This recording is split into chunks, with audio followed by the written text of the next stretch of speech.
Assalamualaikum warahmatullahi wabarakatuh. Perkenalkan, nama saya Ujang Sony, jurusan Teknik Mesin dengan NIM 2310903073. Kelas 02 MSSSE 01.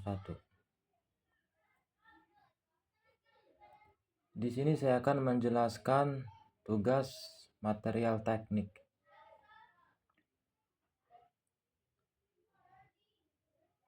Yang pertama yaitu sifat-sifat fisik mekanik dari material. Terdapat dua sifat. Yang pertama yaitu sifat fisik dan sifat material. Selanjutnya yaitu pengertian sifat fisik mekanik dari material. Sifat fisik dan mekanik material adalah karakteristik yang menentukan bagaimana material tersebut berperilaku di bawah kondisi tertentu.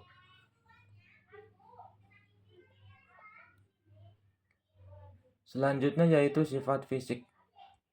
Yang pertama ada densitas atau kerapatan.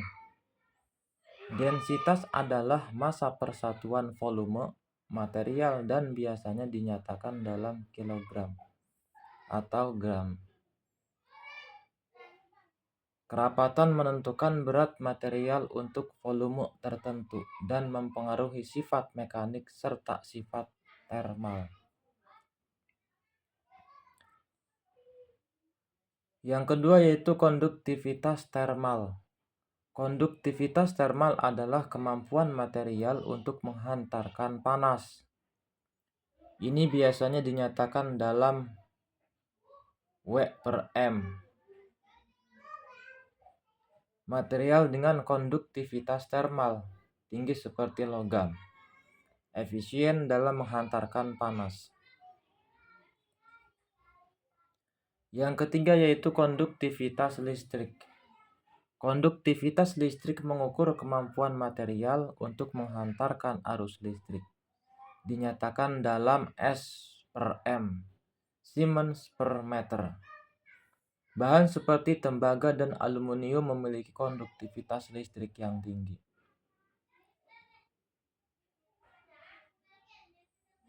Kemudian yaitu ada optical properties. Ini termasuk indeks bias, transparansi, dan reflektansi. Sifat ini penting untuk material yang digunakan dalam aplikasi optik seperti lensa dan kaca. Kemudian yaitu ada koefisien muai panjang. Koefisien muai panjang adalah perubahan panjang persatuan, panjang per derajat. Perubahan suhu ini penting dalam aplikasi di mana material mengalami perubahan suhu.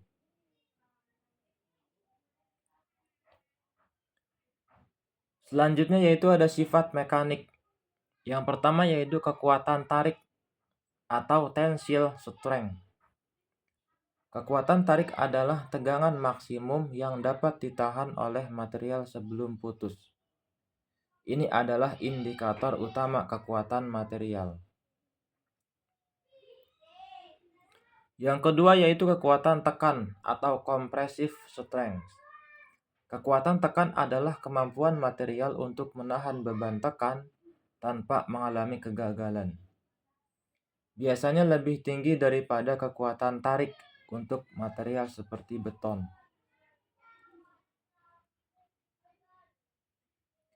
Selanjutnya yaitu ada kekerasan atau hardness.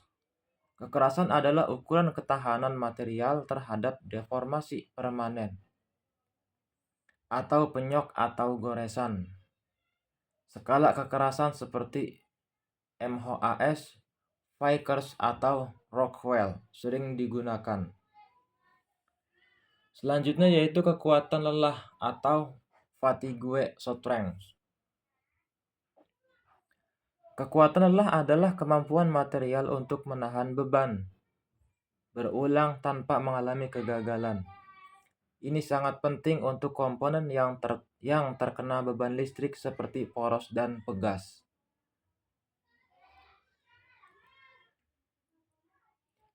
Selanjutnya yaitu ada modulus elastisitas atau Young's modulus.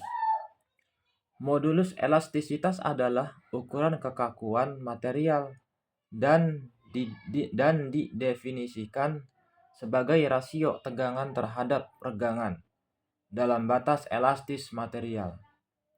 Ini dinyatakan dalam GPA atau MPa. Selanjutnya yaitu daktilitas atau ductility. Daktilitas adalah kemampuan material untuk mengalami deformasi plastis sebelum putus. Material dengan daktilitas tinggi seperti logam dapat ditarik menjadi kawat. Selanjutnya yaitu kelihatan atau toughness. Kelihatan adalah kemampuan material untuk menyerap energi dan mengalami deformasi plastis sebelum retak.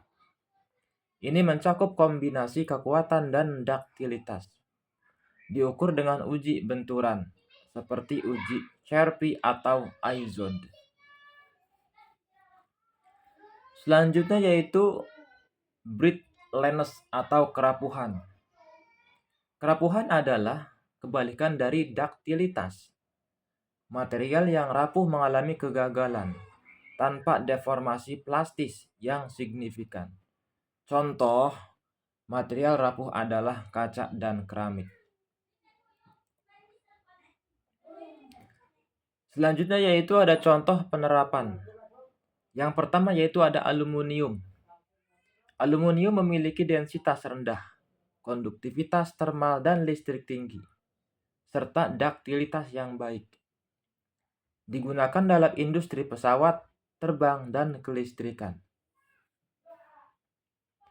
Kemudian ada baja atau steel. Memiliki kekuatan tarik dan tekan yang tinggi, serta modulus elastisitas yang besar. Biasanya digunakan dalam konstruksi dan pembuatan alat-alat berat. Selanjutnya yaitu ada keramik. Keramik memiliki kekerasan tinggi, konduktivitas termal rendah, dan kerapuhan tinggi. Biasanya digunakan dalam aplikasi yang memerlukan ketahanan terhadap panas dan aus, seperti pelapis lantai atau komponen mesin. Namun, penting juga bagi Anda untuk menemukan merek baja yang berkualitas agar kekuatannya bisa bertahan lama. Yang pertama yaitu yang perlu dipertimbangkan sebelum memilih baja yang berkualitas. Ada berat. Jenis logam ini cukup beragam, membuat sifat fisik baja juga berbeda-beda.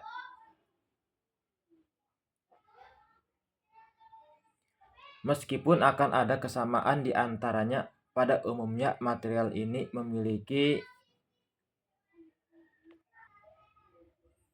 semakin berat beban baja yang digunakan, tentu semakin kuat daya yang mampu ditahannya. Pemasangan baja pada konstruksi bangunan juga perlu diperhatikan dalam memilih berat baja yang sesuai, yaitu dengan menyesuaikan pada kebutuhan bangunan itu sendiri. Yang kedua yaitu ada berat jenis. Dalam mengetahui berat jenis baja, Anda perlu mengetahui juga diameter dan luas penampang. Seperti pada baja berdiameter 4,5 mm dengan luas penampang 0,159 cm3. Memiliki berat sekitar 0,125 kg per meter. Dan perlu diketahui bahwa banyak sekali jenis baja yang bisa Anda temukan. Akan lebih banyak juga ukuran jenis logam ini. Bahkan baja berdiameter 140 mm dengan luas penampang 153,860 cm3 bisa memiliki bobot seberat 120,780 kg per meter. Jika Anda memiliki bangunan yang digunakan untuk menahan beban berat, maka lebih baik gunakan bahan berukuran besar. Selanjutnya yaitu ada daya hantar panas. Sifat fisik baja lainnya adalah daya hantar panas, di mana jenis logam ini terbuat dari campuran karbon. Berdasarkan jenis karbon yang digunakan terhadap 3 jenis, yaitu baja karbon rendah,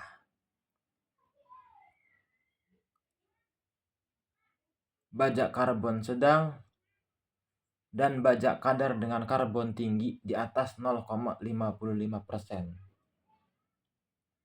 Material ini memang dianggap memiliki daya hantar panas yang baik, sehingga banyak digunakan sebagai penghantar transmisi yaitu ACSR, di mana fungsi bahan ini banyak dimanfaatkan untuk memperkuat konduktor, aluminium, serta mekanis, dan menghemat penggunaan aluminium.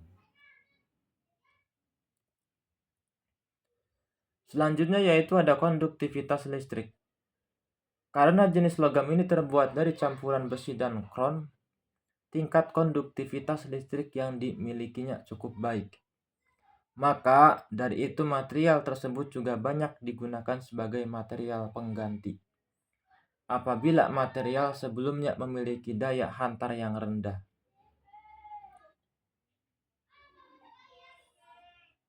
Mengenal sifat baja yang dianggap sebagai material terkuat. Sifat fisik baja memang membuat banyak orang lebih memilih menggunakan material ini. Selain karena daya kekuatannya yang cukup tinggi, ada banyak kelebihan dari jenis logam ini yang masih banyak orang tidak mengetahuinya. Berikut informasinya kami berikan untuk Anda.